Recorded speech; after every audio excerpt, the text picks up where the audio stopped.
नौजवान शहजादा अपने चचा के महल की सीढ़ियां चढ़ रहा है। उसका दिल तेजी से धड़क रहा है, लेकिन ना उसकी आंखों में कोई खौफ है, ना ही चेहरे पर परेशानी। वो इतने कॉन्फिडेंस से सीढ़ियां चढ़ रहा है जैसे कोई ट्रॉफी वसूलने जा रहा हो। उसके जहन में महल में गुजरे बचपन से लेकर अमेरिका में गुजरी जवानी तक तमाम मनाजिर घूम रहे हैं। उसकी उम्र तो सिर्फ 30 साल है, लेकिन उसका हर कदम उसको मौत के करीब ले जा रहा है। एक लम्हे के लिए उसके जहन में हिचकिचाहट आती है, लेकिन अगले ही लम्हे उसकी आंखों के सामने अपने भाई की गोलियों से छलनी लाश आ जाती है। और फिर जहन में अंधेरा छा जाता है, सीने में गुस्से और इंतकाम की आग भड़कने लगती है। उसके कदम तेजी से आगे बढ़ते हैं, लेकिन सामने महल के गार्ड को देखकर वो चेहरे पर मसनूई मुस्कुराहट सजा लेता है।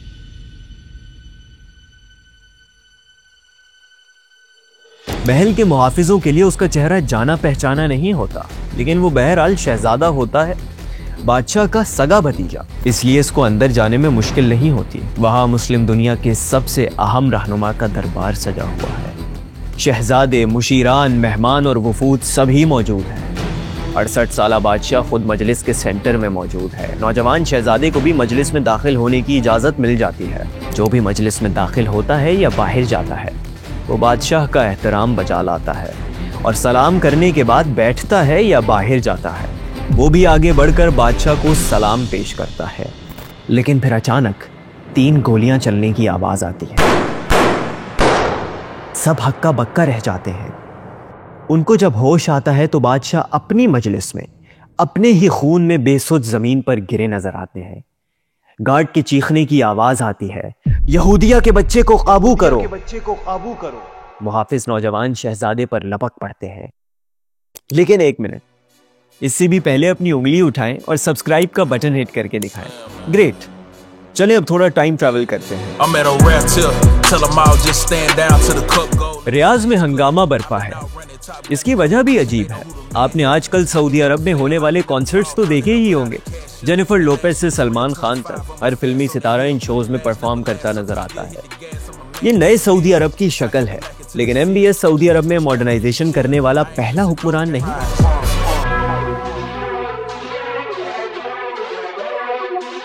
60 साल पहले भी सऊदी अरब में एक रिफॉर्मिस्ट की हुकूमत थी। उसने खवातीन की तालीम को फरोग दिया, जदीद टेक्नोलॉजीज मुतारिफ कराई और तो और सऊदी अरब में पहला TV स्टेशन खोला।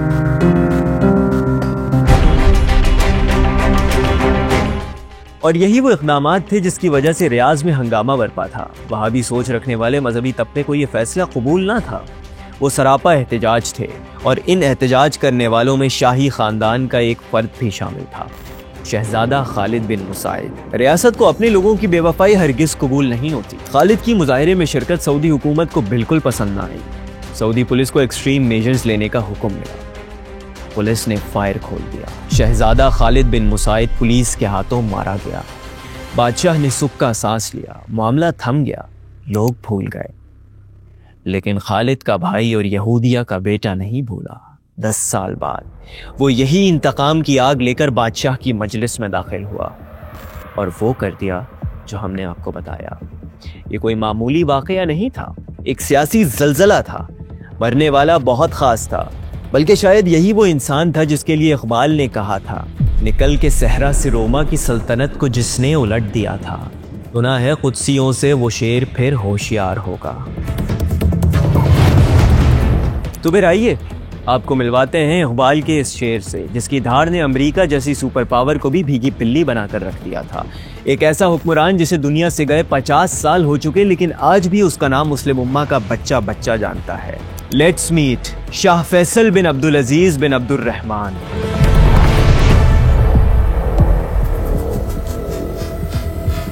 शाह फैसल का नाम सुनते ही आंखों के सामने कई मनाजिर घूमने लगते हैं। इस्लामाबाद की फैसल मस्जिद, लाहौर की इस्लामिक कॉन्फ्रेंस, फलस्तीन के हक में सख्त तकारीर और अमेरिका में गैस स्टेशंस पर लगी लंबी कतारें। ये तो वो फैसल है जिसको हम सब जानते हैं, लेकिन इसकी जिंदगी में और भी बहुत कुछ था।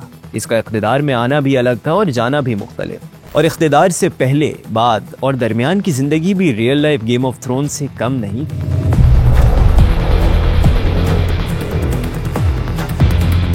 आपने हमारी मोहम्मद बिन अब्दुल वहाब पे डॉक्यूमेंट्री देखी है? अगर नहीं देखी तो ज़रूर देखिए, इससे आपको इस कहानी का कॉन्टेक्स्ट ज़्यादा अच्छे तरीके से समझ में आएगा। इस डॉक्यूमेंट्री में हमने बताया था कि कैसे आले सऊद ने मोहम्मद बिन अब्दुल वहाब से इत्तेहाद किया, अपनी हुकूमत को फैलाया। ये पहली सऊदी हुकूमत थी जिसको कुछ सालों के बाद मिस्र के वाली मोहम्मद अली पाशा ने ख़त्म कर दिया था। कुछ सालों बाद सऊदी ख़ानदान ने वापस अपनी मुमलिकत कायम की, लेकिन इसका अंजाम भी वही हुआ जो पहली हुकूमत का हुआ था। आले सऊद शिकस्त खा गए और जिला वतन होकर कुवैत चले गए। कुवैत जाने वालों में 10 साला अब्दुल अजीज भी था, जो अपने ख़ानदान के साथ कुवैत तो आ गया, लेकिन जब वो जवान हुआ तो उसके अंदर अपने ख़ानदान को दोबारा हुक्मरानी दिलाने की ख्वाहिश ने अंदर आई। वैसे कैसी अजीब बात है, ज़माने बदल जाते हैं, अफराद बदल जाते हैं, लेकिन इंसानी फितरत और ख्वाहिशात हर ज़माने में एक सी होती है। और फिर अपने जैसे इंसानों पे हुक्मरानी का शौक़ कैसा अनोखा शौक़ है। सदियों से इंसान सिर्फ इस शौक़ को पूरा करने के लिए, सिर्फ एक सुपीरियर फील लेने के लिए अपनी जान भी ख़तरे में डालता है और दूसरों का खून बहाने से भी दरेग नहीं करता। तो यही ख्वाहिश अब्दुल अजीज़ को सताने लगी।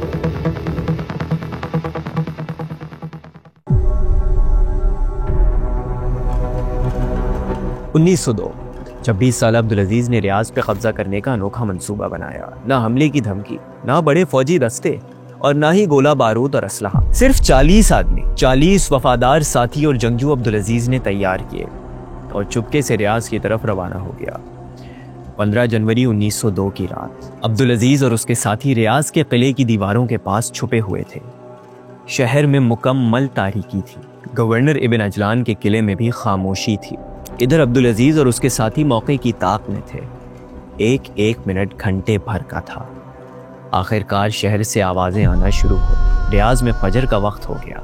किले में भी कुछ हलचल पैदा हुई। अब्दुल अजीज़ ने अपने साथियों को तैयार रहने का इशारा किया और जैसे ही इब्न अजलान नमाज अदा करने के लिए निकला तो अब्दुल अजीज़ और उसके साथियों ने किले पे हमला कर दिया। किले के मुहाफिजों ने जवाबी हमला किया। रात की तारीकी में सिर्फ तलवारों की चमक दिखाई दे रही थी। कुछ देर बाद गवर्नर इब्न अजलान जमीन पे गिरा हुआ था और अब्दुल अजीज़ के साथी किले पर कब्जा कर चुके थे। रियाज के शहरियों की सुबह इस ऐलान के साथ हुई, अब अल्लाह के बाद यहाँ सिर्फ अब्दुल अजीज़ का हुक्म चलेगा। अल्लाह के बाद यहाँ सिर्फ अब्दुल अजीज़ का हुक्म चलेगा। रियाज पे सऊद खानदान के चश्म चिराग का कब्जा हो चुका था। अब अब्दुल अजीज़ की नज़र दीगर इलाकों पर थी। वो एक के बाद दूसरा शहर फतह कर रहा था और तीसरी सऊदी मुमलिकत के क़याम की तरफ बढ़ रहा था। इसी मुहिम के दौरान रियाज फतह करने के 4 साल बाद 14 अप्रैल 1906 को अब्दुल अजीज़ के घर तीसरे बेटे की पैदाइश हुई, फैसल बिन अब्दुल अजीज़। फैसल की वालदा तुरफा शेख मोहम्मद बिन अब्दुल वहाब के खानदान से थी। दीनदारी और सियासत उसकी रगों में दौड़ती थी। पैदाइश के 6 महीने बाद फैसल की वालदा तुरफा का इंतकाल हो गया, जिसके बाद उनकी तरबियत उनकी नानी ने की। यूं फैसल की परवरिश उनके ननियाल में एक मजहबी माहौल में हुई। उन्होंने इब्तिदाई तालीम मस्जिद के मकतब में हासिल की और ये कोई शाहाना मकतब नहीं था। ये एक बहुत सिंपल सी सेटिंग थी। यहाँ बोर्ड और कॉपियाँ तक नहीं थी। मकतब के शेख जब अरबी के हरूफ लिखते तो बच्चों के पास तख्तियाँ भी नहीं होती। वो इन हरूफ को उंगली से रेत में लिखते। यहीं फैसल ने कुरान की तालीम मुकम्मल की। इस मौके पर अब्दुल अजीज़ ने एक भरपूर तकरीब का एहतमाम किया। पूरे शहर में जश्न मनाया गया। फैसल को घोड़े पे बिठाकर पूरे शहर का चक्कर लगाया गया। लोग घरों से निकलकर इस काफिले में शामिल हुए और आखिर में फैसल अपने वालिद के खैमे पे पहुंचा तो अब्दुल अजीज़ ने बेटे को शाबाश दी और इससे अपने लिए दुआ करने का कहा। लेकिन यह जानकर आपको हैरानगी होगी कि इस एहतमाम के बावजूद अब्दुल अजीज़ फैसल से इतना करीब नहीं था। फैसल ज्यादातर अपने ननियाल में ही होता, इसीलिए अब्दुल अजीज़ इसको शेखों का बेटा कहकर पुकारता, क्योंकि इनका ननियाल आला शेख था। इन्हीं दिनों अब्दुल अजीज़ को एक दावतनामा मौसूल होता है, जो बाप बेटे की डायनामिक्स ही को नहीं बल्कि खित्ते की सियासत को भी तब्दील कर देता है। ये दावतनामा उस वक्त की सुपर पावर और अरब सरदारों के गॉड फादर बरतानिया की तरफ से था। अब्दुल अजीज़ को लंदन में पहली जंग अजीम की फतह के जश्न में मदऊ किया जा रहा था, लेकिन अब्दुल अजीज़ इस वक्त जंगों में मसरूफ था और लंबे सफ़र पर जाना बिल्कुल अफोर्ड नहीं कर सकता था। मगर दूसरी तरफ दावत को नज़रअंदाज करना भी कोई ऑप्शन नहीं था, क्योंकि अंग्रेज़ों की हिमायत अक्सर कबायली लड़ाइयों में फैसला कुन होती थी। अब्दुल अजीज़ का बड़ा बेटा तुर्की स्पेनिश फ्लू में इंतकाल कर गया था। इसीलिए अब्दुल अजीज़ ने इस मिशन के लिए शेखों के बेटे फैसल का इंतखाब किया, जो इस वक्त सिर्फ 14 साल का था। ये फैसल और सऊदी ख़ानदान दोनों के लिए एक ब्रेक थ्रू टूर था। फैसल ने पहली बार नजद के सहरा से बाहर कदम रखा था और वो इस डेवलप्ड दुनिया को देखकर हैरत ज़दा था। चलें आपको भी हैरान करते हैं। फैसल जिस शहर को देखकर मुतासिर हो रहा था वो लंदन नहीं, बम्बई था।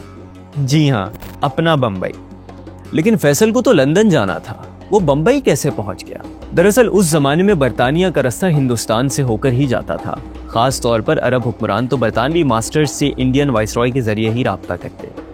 इसीलिए फैसल और दूसरे अरब सरदार लंदन जाने के लिए बरतानवी शिप में बैठे तो इसका रुख लंदन के बजाय बम्बई की जानिब था। और यही फैसल का पहला आलमी एक्सपोजर था।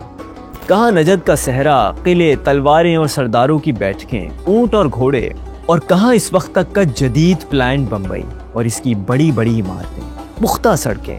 अरब के मशहूर तरीन बादशाह को जदीद दुनिया से हिंदुस्तान ने ही मुतारिफ कराया। फैसल इस दौरे के दौरान लंदन यात्रा से पहले पुणे भी गए।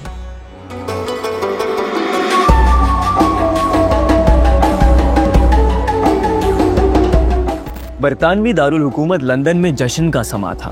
पहली जंग अजीम में फतह का जश्न। शाही दावत में दुनिया भर से मेहमान आए हुए हैं। इनमें कुछ अरब सरदार भी हैं, छोटे इलाकों के मामूली हाकिम।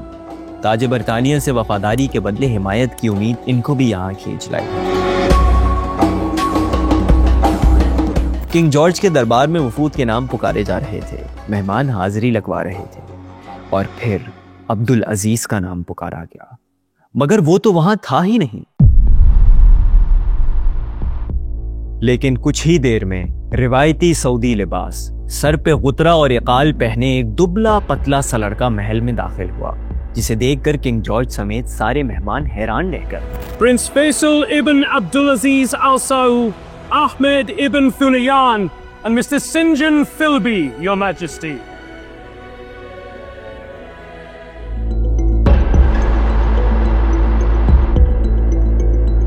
कहाँ ताजे बरतानिया का जाहो जलाल और कहाँ ये टीनेजर।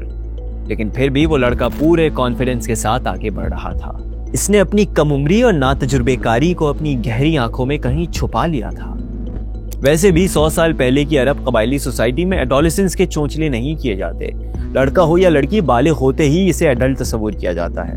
अक्सर की तो 13-14 साल की उम्र में औलादें भी हो जाती हैं। लेकिन फिर भी शादी और सिफारती मिशन में बहरहाल जमीन आसमान का फर्क होता है। और ये कोई छोटा मोटा दौरा नहीं था। यह हाकिम नज्द के किसी भी नुमाइंदे का पहला यूरोपीय दौरा था। और यहाँ से आगे बढ़ने से पहले आपको ये भी बता दें कि किंग जॉर्ज के दरबार में फैसल का कॉन्फिडेंस जरूर हैरान कर देने वाला था। लेकिन ये कहना एग्जैजरेशन होगा कि 14 साल फैसल ने बरतानिया को अब्दुल अजीज की हिमायत पे आमादा किया था। असल डिप्लोमेसी उनके रफीक सफर इब्ने सिनियान की थी, जिसने कामयाबी से ताज बरतानिया को अब्दुल अजीज के मुकाबले में शरीफ की हिमायत से रोका और इनको न्यूट्रल स्टांस लेने पर रजामंद किया। हाँ, ये अच्छा वाला न्यूट्रल है, वो नहीं जिसका हमारे खान साहब जिक्र करते हैं। चलें आपको एक कहानी सुनाते हैं जिससे आपको फैसल के बचपने का अंदाजा होगा। यंग प्रिंस बरतानवी पार्लियामेंट गए। वहाँ एमपीज के कैफे में फैसल को चाय की दावत दी गई। अच्छा, याद रखें कि उस वक्त जंग अजीम खत्म हुए ज्यादा अरसा नहीं हुआ था। इंग्लैंड में चीनी की किल्लत थी, बहुत महदूद मिकदार में हर किसी को दी जाती थी। फैसल चाय के लिए बैठे तो इनसे पूछा गया, प्रिंस आप चीनी लेना पसंद करेंगे? फैसल ने कहा बिल्कुल, और सामने रखा हुआ चीनी का पूरा बाउल अपने कप में उल्टा दिया। जाहिर है इस हरकत से सब एम्बैरेस हो गए, लेकिन एक 14 साल बच्चे से और क्या तवक्को की जा सकती है। खैर, इस बात में कोई शक नहीं कि 5 महीने के इस तवील दौरे ने फैसल को बहुत कुछ सिखाया। और सबसे बड़ी बात तो ये हुई कि अब अब्दुल अजीज ने फैसल को सीरियस लेना शुरू कर दिया। बाप बेटा करीब हो गए। फैसल ने अब्दुल अजीज का इतना ट्रस्ट गेन कर लिया। 2 साल बाद जब असीर के इलाके में बगावत हुई तो इसकी सरकोबी के लिए 16 साल फैसल को ही रवाना किया गया। असीर की मुहिम ने फैसल को मजीद निखार दिया। वो बगावत खत्म करने में कामयाब हुआ। इसने इस मुहिम के दौरान ऐसे इलाके में 30 दिन गुजारे जिसकी रिवायात, मौसम और आदात नज्द से बिल्कुल मुख्तलिफ थी। ये एक्सपीरियंस भी फैसल की ट्रेनिंग का हिस्सा था। यहाँ फैसल ने दूसरी शादी भी की। वो फातिहाना अंदाज में रियाज वापस आया तो इसका भरपूर इस्तकबाल किया गया। अब्दुल अजीज और ख़ानदान के बड़ों की नज़र में फैसल अब वो मकाम हासिल कर चुका था जो इसको बड़ी जिम्मेदारियां लेने के लिए ज़रूरी था। और फिर वो बड़ी जिम्मेदारी आ गई। 1926 का आगाज़ शरीफ की शिकस्त के साथ हुआ। ये वो ख़ानदान था जो अरबों में बरतानिया की सबसे करीब था। ये अंग्रेज़ों के ख़ास लोग थे। आपने जॉर्डन के शाह अब्दुल्ला को तो देखा होगा, वो इसी ख़ानदान का हिस्सा है। अंग्रेज़ों ने इस ख़ानदान को इराक़ और जॉर्डन में भी एडजस्ट किया था। अब्दुल अजीज़ के ज़माने में तो इनका शुमार अहम तरीन ख़ानदानों में होता था, क्योंकि मक्का और मदीना पर इन्हीं की हुकूमत थी।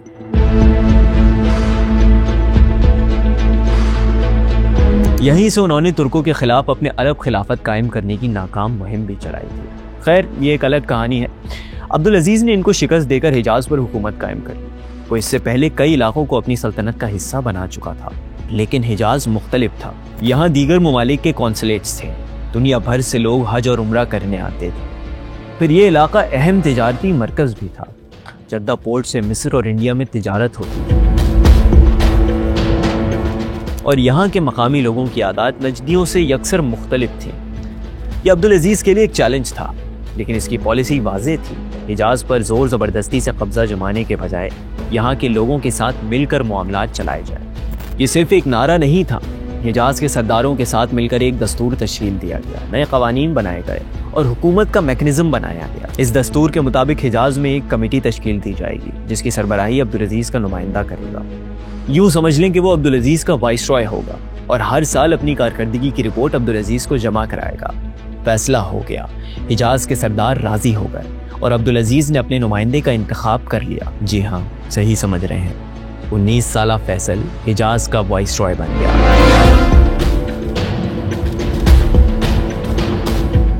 And he also rose up to the challenge. Hejaz में उस वक्त एक बड़ा मसला हाजियों की सेफ्टी का था।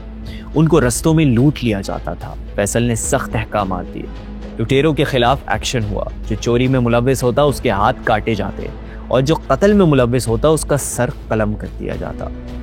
फैसल खुद इस जगह मौजूद होता जहां ये सजाएं दी जाती।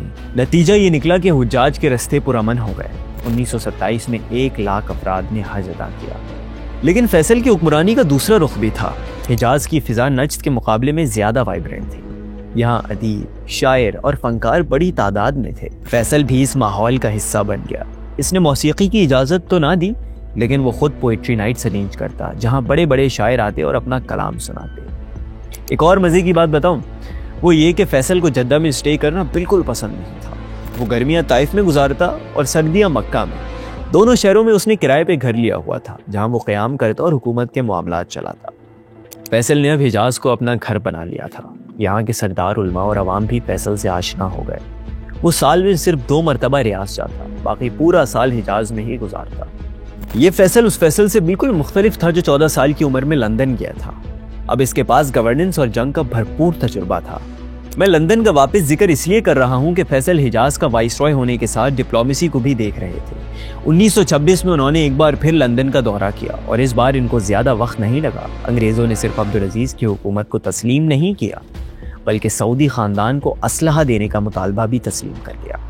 अब्दुल अजीज़ और फैसल अपने खानदान की हुकूमत इस्टेब्लिश करने में कामयाब हो चुके थे और इनकी कामयाबी अंग्रेजों को भी नजर आ रही थी। दुनिया अब सऊदियों को रिकॉग्नाइज कर रही थी, लेकिन अभी इस खानदान की सबसे बड़ी लॉटरी निकलना बाकी थी।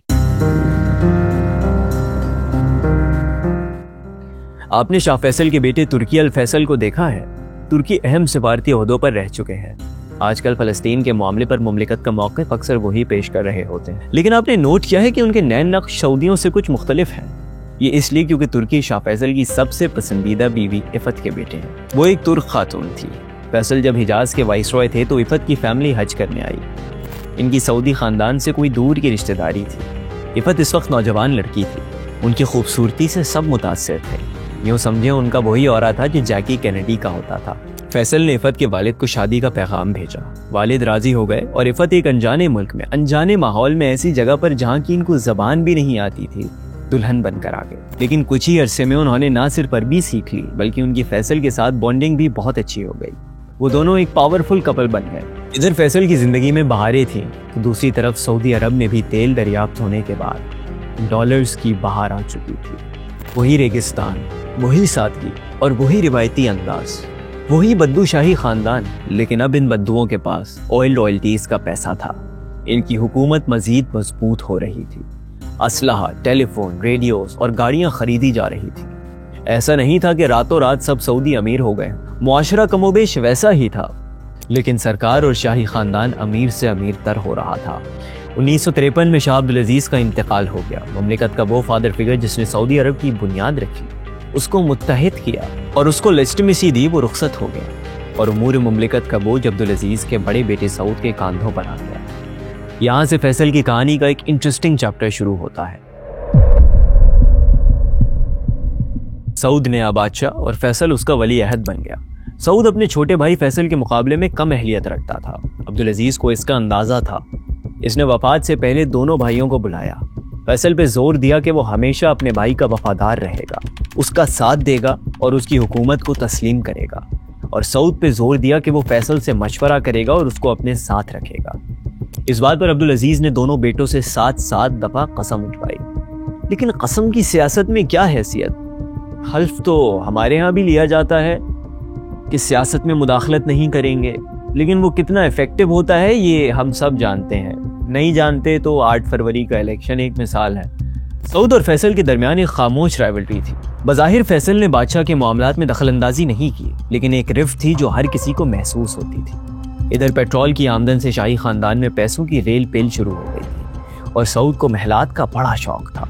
वो शहर शहर अपने महलात तामीर कर रहे थे। 1954 टर्निंग पॉइंट था। सऊद ने खानदान के बड़ों की एडवाइस पे फैसल को वजीर आजम मुकर्रर कर दिया। जो फैसल हुकूमती मामलात में डायरेक्टली इन्वॉल्व हो गए। फैसल को हिजाज के तजुर्बे की वजह से एज था, क्योंकि सऊद हमेशा अब्दुल अजीज के साथ इनके शहरों में रहा था, जबकि फैसल ने इंडिपेंडेंटली अपनी हुकूमत चलाई थी। अब सऊद और फैसल दोनों एक ही सेटअप का हिस्सा थे, लेकिन शायद सेम पेज पर नहीं थे। सऊद ने कुछ खास लोगों को अहम ओहदों पर तैनात करना शुरू कर दिया। इसके मोहसिन नकवीस अहम डिपार्टमेंट्स के हेड बन गए, जिससे शाही खानदान में कंसर्न्स पैदा होने लगे। फिर सऊद ने अपने बेटों को भी काबीना में शामिल कर दिया। इसकी हुकूमत अब्यूज ऑफ पावर की क्लासिक एग्जाम्पल बनती जा रही थी। फैसल के पास इख्तियारात ना होने के बराबर थे, सऊद के पास फुल अथॉरिटी थी और उसके साथ मुआशी तबाही भी फुल स्विंग में थी। कितना रिलेटेबल लग रहा है ना। शाही खानदान में सऊद मुखालफत बढ़ने लगी। फैसल ने वज़ारत उज़्मा से इस्तीफा दे दिया और अमेरिका चला गया। तेल आमदन का 60% शाही खानदान पर लग रहा था। इसके बावजूद शाही खानदान को शदीद रिजर्वेशंस। वो मुल्क की इकोनॉमिक ट्रैजेक्टरी और करप्शन से बहुत परेशान थे। 1958 में सऊदी अरब डिफॉल्ट के करीब था। सबसे बढ़कर हुकूमत कोई बजट ही तैयार नहीं कर रही थी। इन हालात में सऊद के महल में 12 शहजादों की मजलिस लगी। इनकी बस हो गई थी और उन्होंने सऊद को अपना फैसला सुनाने की ठानी।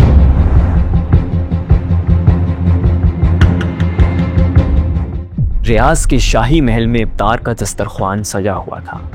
शाही खानदान के बड़े बड़े नाम मौजूद थे, लेकिन माहौल खुशगवार होने के बजाय टेंस था। फिर शाह सऊद दस्तरख्वान पर आते हैं। जयमगोइयां बंद हो जाती हैं, मुकम्मल खामोशी हो जाती है। शहजादे एक दूसरे को आंखों ही आंखों में कुछ कहने की कोशिश करते हैं। शहजादा फहद और मोहम्मद गार्ड्स को कमरे से बाहर निकलने का हुक्म देते हैं। फिर मोहम्मद हिम्मत करके सऊद को मुखातिब करते हैं। हमने फैसला किया है कि हम आपकी, अपनी और इस मुल्क की हिफाजत करें। बादशाह ने रिक्वेस्टिंग निगाहों से अपने भाई और चचा की तरफ देखा, लेकिन उन्होंने कोई हमदर्दी नहीं की। सऊद ने बेबसी से पूछा, क्या चाहते हैं आप लोग मुझसे? मोहम्मद ने सबकी नुमाइंदगी करते हुए कहा कि हम तो आपको इख्तिदार से अलग करना चाहते थे, लेकिन फैसल इस पे तैयार ना था, ना ही वो आपके अंडर काम करने के लिए तैयार है। लिहाजा एक ही हल है कि आप फैसल को दोबारा वजीर आजम बनाएं और मुकम्मल इख्तियारात दें, खुद मामलात से अलग हो जाए। सऊद ने कहा, मुझे ये फैसला कबूल है।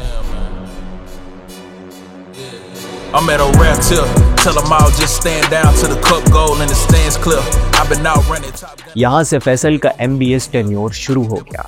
फैसल इख्तिदार में वापस आए तो ऑल पावरफुल थे और उन्होंने आते ही पूरी पावर से ब्रेक लगा दी इन तमाम मामलात को जो सऊद की एडमिनिस्ट्रेशन में चल रहे थे, और मॉडर्न सऊदी अरब की बुनियाद रखना शुरू कर। तेल आमदन को रेगुलराइज किया। शाही खानदान पर खर्च 60% से कम करके 14% कर दिया।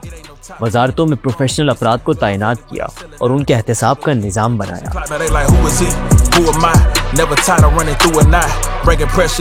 फैसल की जेब में छोटे छोटे कागज होते जिन पे हर मिनिस्ट्री का बजट लिखा होता था। जब फैसल किसी वजीर से मिलते तो वो कागज दिखाते और इससे पूछते, सरकार ने आपको इतने पैसे दिए, इनका क्या हिसाब है, कहाँ खर्च हुए और क्या नताइज हासिल हुए। आपको मजे की बात बताऊं, फैसल ने जिन प्रोफेशनल्स को तैनात किया था उनमें एक पाकिस्तानी भी था। जी हाँ, उस वक्त पाकिस्तानी सऊदी अरब मजदूरी के लिए नहीं, सऊदियों को सिखाने और उनके मामलात संभालने के लिए जाते थे। फैसल ने पाकिस्तानी अनवर अली को सऊदी मॉनेटरी एजेंसी का सरबराह बनाया। अनवर कितने अहम ओहदे पर थे इसका आप इससे अंदाज़ा लगाएं कि इन्हीं की सरबराही में एजेंसी ने हुकूमत को शहजादों की मराहत कम करने और उनके महलात ख़त्म करने की तजवीज़ दी। ये वो कोर तजावीज़ थी जिसने सऊदी अरब में इस्लाहात की बुनियाद रखी।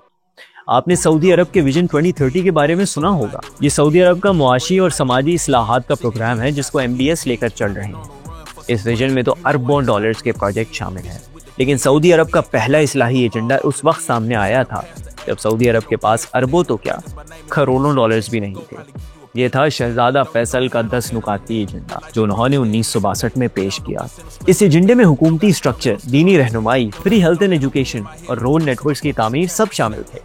लेकिन उससे भी ज्यादा अहम यह था कि इस एजेंडे में खवातीन की तालीम, स्लेवरी का खात्मा और अरामको से डीलिंग में बेहतरी भी शामिल थी। ये तो फैसल की डोमेस्टिक पॉलिसीज थी। बैरूनी महाज भी उस वक्त गर्म था। अरब दुनिया में एक सियासी तूफान आया हुआ था और सऊदी अरब ना चाहते हुए भी उससे मुतासिर हो रहा था। आप 40 साल से बड़ी उम्र के किसी भी शख्स से अरब दुनिया की मशहूर शख्सियात का नाम पूछें, वो शाह फैसल, क़ज़्ज़ाफ़ी और सद्दाम के साथ अगर किसी का नाम लेगा तो वो जमाल अब्दुल नासिर होगा। जमाल की पॉपुलैरिटी का यह आलम था कि नासरियत बाकायदा एक सियासी सोच बन गई थी। वो थे तो मिस्र के सदर, लेकिन पूरे आलम अरब की सियासत pro Nasser and anti Nasser के गिर्द ही घूमती थी। सऊदी फौज और शाही खानदान तक में अल नासिर की हिमायती मौजूद थे। नासिर अरब इत्तेहाद की बात करते थे, इस्लामी जमातों के मुखालिफ थे और सोशलिज्म के दाई थे। दूसरी तरफ सऊदी मजहब को हुकूमत की बुनियाद मानते थे और कैपिटलिस्ट माइंडसेट रखते थे। शाह सऊद की नाअहली ने नासिर को मौका फराहम कर दिया। उसके अखबारात ने सऊदी हुकूमत पर तनकीद को मामूल बना दिया। उन्होंने कहा कि ये तेल सऊदी खानदान का नहीं, सारे अरबों का है। ये नाअहल इस दौलत पे काबिज हो गए हैं। फैसल जब वजीर आजम और वली अहद थे तो ये लड़ाई लफ्जी गोलाबारी से बढ़कर बाकायदा जंग के दहाने पर पहुंच गई, क्योंकि अल नासिर की हिमायतियों ने यमन में हुकूमत का तख्ता उलटकर इक़्तिदार पर कब्जा कर लिया। फैसल ने कहा कि ये सऊदी अरब पर हमले की तैयारी है। एक दफ़ा तो मिस्री जहाज़ों ने सऊदी अरब पर बमबारी भी, लेकिन मामला मुकम्मल जंग की तरफ जाने से बच गया। जानते हैं किसकी वजह से? अरे सोचने की क्या बात है, इसी की वजह से जिसने पाकिस्तान और इंडिया की जंग रोकी है। अरबों के पसंदीदा चचा जान अंकल सैम। और आपके जहन में फैसल की चाहे कोई भी तस्वीर हो, फैसल अमरीकियों से बिगाड़ कर नहीं रखते थे, बल्कि इनफैक्ट इनकी गुड बुक्स में रहने की कोशिश करते थे। वो जब सारे मामलात से अलग थलग होकर अमेरिका चले गए थे तो वहाँ भी अमरीकी ऑफिशियल से मुलाकातें करते, और अब जब नासिर से मामलात ख़राब हुए तो भी उनका रुख वाशिंगटन की तरफ ही था। और शायद ये पॉलिसी सही भी थी, क्योंकि अमेरिका ने बगैर जंग और बगैर नुकसान के सऊदी अरब से अल नासिर का खतरा टाल दिया और यमन का इशू रिजॉल्व हो गया। यहाँ मुल्क की सालमियत खतरे में थी, तो दूसरी तरफ सऊद इन मामलात पे फोकस करने से कासिर थे। इनकी सेहत दिन ब दिन ख़राब हो रही थी। वो इलाज के लिए अमेरिका तो रवाना हो गए, लेकिन उन्होंने गिव अप नहीं किया।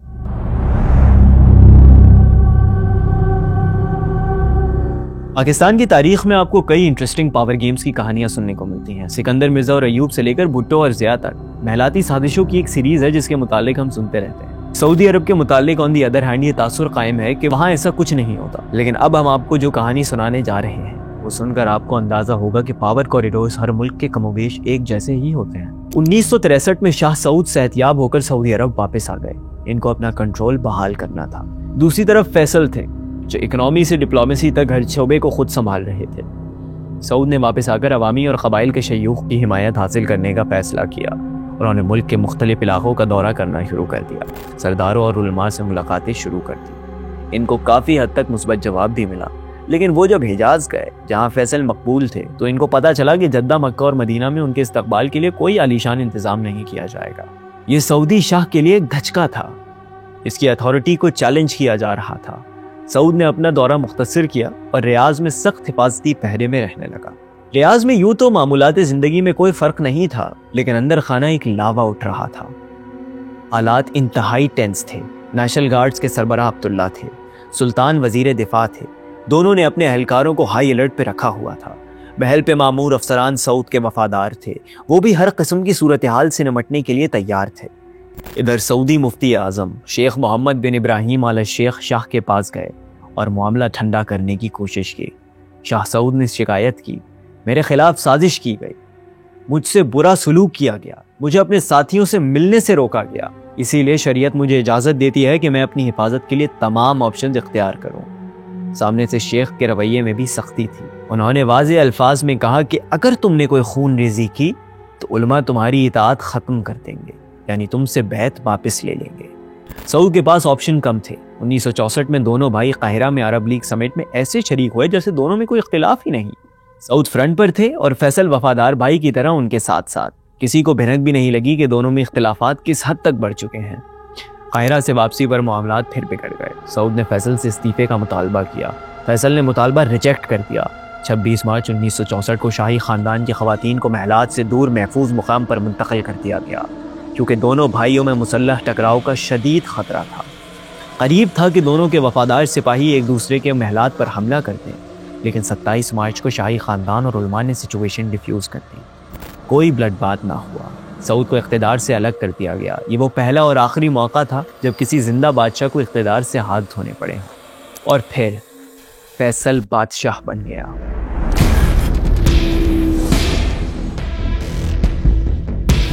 शाह फैसल की पॉलिसीज और रिफॉर्म्स तो पहले से चल रही थी। बादशाह बनने के बाद उनके लिए काम और आसान हो गया। फैसल की किचन कैबिनेट में खालिद, फहद सुल्तान और अब्दुल्लाह शामिल थे। सुल्तान के अलावा ये सब आगे जाकर बादशाह बने। फैसल के दौर में अहम वजारतें उनके पास थीं, लेकिन कुछ डिपार्टमेंट्स टेक्नोक्रेट्स के पास भी थे, ये शाही खानदान में नहीं थे। इनमें सबसे अहम नाम वजीर पेट्रोलियम अहमद ज़की यमानी का था, जो फैसल के बहुत ख़ास और काबिल एतमाद वजीर थे। मज़े की बात है कि यमानी की बेटी आज मुख्तलिफ फोरम्स पर सऊदी रिजीम के खिलाफ बयानात देती नजर आती हैं। खैर, शाह फैसल की इकनॉमिक और डेवलपमेंट पॉलिसीज से सऊदी अरब की शक्ल तब्दील हो रही थी। ये एक सहराई रियासत से मॉडर्न स्टेट बनने का सफ़र तय कर रहा था। इस्लामी दुनिया में मक्का और मदीना की वजह से सऊदी अरब की मजहबी अहमियत वैसे ही ज़्यादा थी। अब जब तेल की आमदनी बढ़ने लगी तो सऊदी अरब को इस पे कैपिटलाइज करने का मौका मिल गया। फैसल की पैन इस्लामिस्ट पॉलिसी अल नासिर की पैन अरबिज्म पॉलिसी का बेहतरीन तोड़ थी। It was a decade of Islamic cooperation spearheaded by King Faisal. राब्ता आलम इस्लामी, OIC, Islamic development bank, Islamic broadcasting agency और इस्लामिक न्यूज़ एजेंसी, सबका क़याम इन्हीं सालों में हुआ। अब तो ये तमाम इदारे यूजलेस समझे जाते हैं, लेकिन उस वक्त इनका क़याम एक टर्निंग पॉइंट था। सऊदी अरब भरपूर माली इमदाद कर रहा था और पाकिस्तान इस कोशिश में आगे था। लाहौर में होने वाली इस्लामिक समिट के बारे में तो आपने सुना ही होगा। ये भी इन्हीं कोशिशों का तसलसल था। और हैरानगी की बात यह है कि समिट 1974 में हुई थी। सुकूत ढाका को अभी 3 साल भी नहीं हुए थे, लेकिन शेख मुजीब भी इस समिट में शरीक हुए थे। मुसलमान ममालिक इस वक्त आपस के इख्तिलाफात खुद ही हल कर रहे थे। ये फैसल की कामयाब खारजा पॉलिसी थी। हकीकत जो भी थी, इस्लामी दुनिया खुद को एक इस्लामी इत्तेहाद का मेंबर समझ रहे थे और इस इत्तेहाद की क़यादत सऊदी अरब कर रहा था।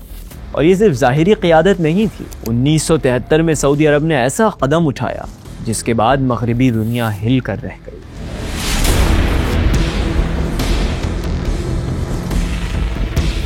फैसल के बादशाह बनने के 3 साल बाद 1967 में अरब इसराइल जंग छिड़ गई। सऊदी अरब में अवामी सेंटिमेंट वही था जो आज इस्लामी दुनिया में है। सऊदी चाहते थे कि बादशाह फैसला करे और इसराइल के खिलाफ ऐलान जंग करते। सऊदी शहरों में अमरीकी इंस्टॉलेशंस पर धमाके हो रहे थे। अरामको की ट्रक्स को अवाम की जानिब से रोका जा रहा था।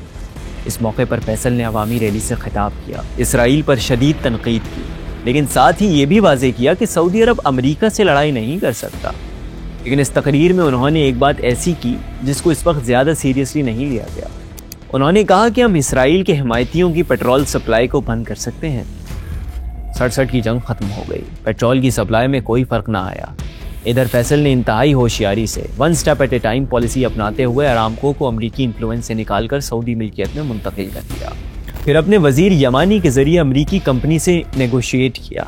कई साल लगे, लेकिन आखिरकार बगैर किसी सिफारती बदमज़गी के अरामको सऊदी कंपनी बन गई। आप खुद समझदार हैं, जाहिर है जभी तो रफ्तार देख रहे हैं। डॉट्स कनेक्ट करें। पेट्रोल पे सऊदी कंट्रोल है। इस्लामी दुनिया सऊदी अरब को अपना लीडर समझ रही है। इस माहौल में एक और अरब इसराइल जंग होती है। महीना अक्टूबर का ही था, तारीख भी 7 के करीब थी, 6 अक्टूबर टू बी प्रिसाइज। अरब ममालिक ने 3 तरफ से इसराइल पर हमला किया। यह मिस्र, शाम और जॉर्डन का मुश्तरका ऑपरेशन था। इसराइल बैकफुट पर था, लेकिन फिर वो क़ुव्वत आ गई जो इसराइल को बैकफुट पर नहीं देख सकती। अमेरिका ने इसराइल को भरपूर सपोर्ट फराहम की। फैसल को अमेरिका का ये इक़दाम बिल्कुल पसंद ना आया। He was furious. जी हाँ, सऊदी अरब और अरब ममालिक इस वक्त भी अमेरिका के करीब थे, बल्कि अमेरिका के मोहताज थे, लेकिन इसराइल को एक्सेप्ट करना आउट ऑफ क्वेश्चन था। अवाम, मीडिया और हुक्मरान किसी के जहन इतने मिलावट ज़दा नहीं थे कि इसराइल को तस्लीम करना या ना करना कोई सवाल हो। एक ही बात थी, एक ही हल था, एक ही मुतालबा था। फ़लस्तीन फ़लस्तीनियों का है और इसराइल एक काबिज़ फोर्स है। फैसल की भी यही सोच थी। अब इसके सामने कोई ऑप्शन ना था सिवाय पेट्रोल को एज ए वेपन इस्तेमाल करने का। ओपेक का इजलास बुलाया गया और सऊदी अरब ने अमेरिका समेत इसराइल की हिमायत करने वाले तमाम ममालिक पे ऑयल एम्बार्गो लगा दिया। शुरू में सिर्फ 5% एक्सपोर्ट्स रोके गए। दिसंबर में परसेंटेज 25 तक बढ़ गई। सिर्फ 25% एक्सपोर्ट्स पे पाबंदी, लेकिन इसका इफेक्ट ऐसा था जैसे अमेरिका की ऑक्सीजन पाइप पे किसी ने पाँव रख दिया हो।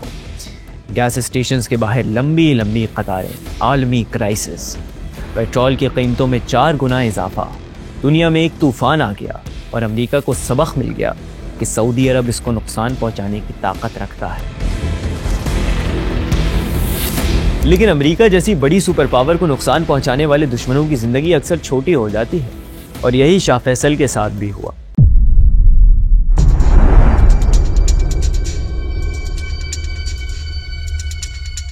कत्ल कैसे हुआ ये तो हम आपको वीडियो के स्टार्ट में बता चुके हैं, लेकिन हम आपको बताएंगे कि कत्ल के बाद क्या हुआ।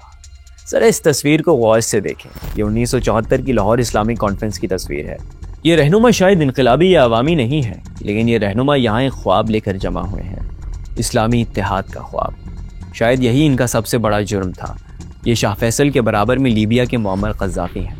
ये अरब बहार में बागियों के हाथों जान से गए। इनके साथ बैठे भुट्टो का अंजाम तो हम जानते ही हैं। इन दोनों से जरा परे फ़लस्तीन के यासिर अरफ़ात हैं, जिनको कई रिपोर्ट्स के मुताबिक जहर देकर मारा गया। शाह फैसल इनमें सबसे ज्यादा नुमायां थे। इनका कंट्रीब्यूशन भी सबसे ज्यादा था। इसराइल मुखालफत में अमेरिका को ऑयल सप्लाई रोकने के फैसले ने इनको अहम आलमी पॉलिटिकल प्लेयर बना दिया था। इनका कद बहुत ऊंचा हो चुका था। मुस्लिम दुनिया इनको अपने रहनुमा के तौर पर देख रही थी। ऐसे वक्त में शाह फैसल पर उनकी ही मजलिस में उनके ही भतीजे ने कातिलाना हमला किया। काफी देर तक एम्बुलेंस का इंतजाम नहीं किया गया। शाह फैसल अपने दरबार में बेबस बेजान पड़े रहे।